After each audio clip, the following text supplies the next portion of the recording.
జన్మలో మనం ఉన్నాం. చూడండి, ఇలా మనం అందరం మీట్ అవుతామంటే ఎన్నో జన్మల పుణ్యఫలం చూడండి. అది లేకుంటే ఎవ్వరు కలుసుకోము. ఇట్లా శ్వాస మీద ధ్యాస, మన శ్వాసని మన ఇంట వచ్చేది. శక్తివంతమైనది మన శ్వాసని.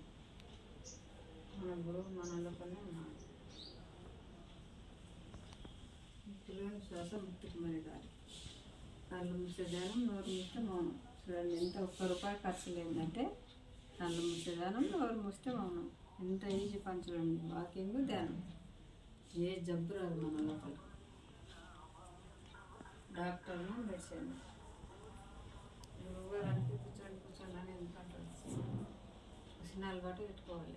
మన ఆడవాళ్ళకి అన్నీ గర్భసంచి ప్రాబ్లాలు ఎన్నో ఉంటుంటాయి. అన్నీ ఓటుకునే వాళ్ళం అవుతాం. శ్వాస మీద 30 సెకండ్లు.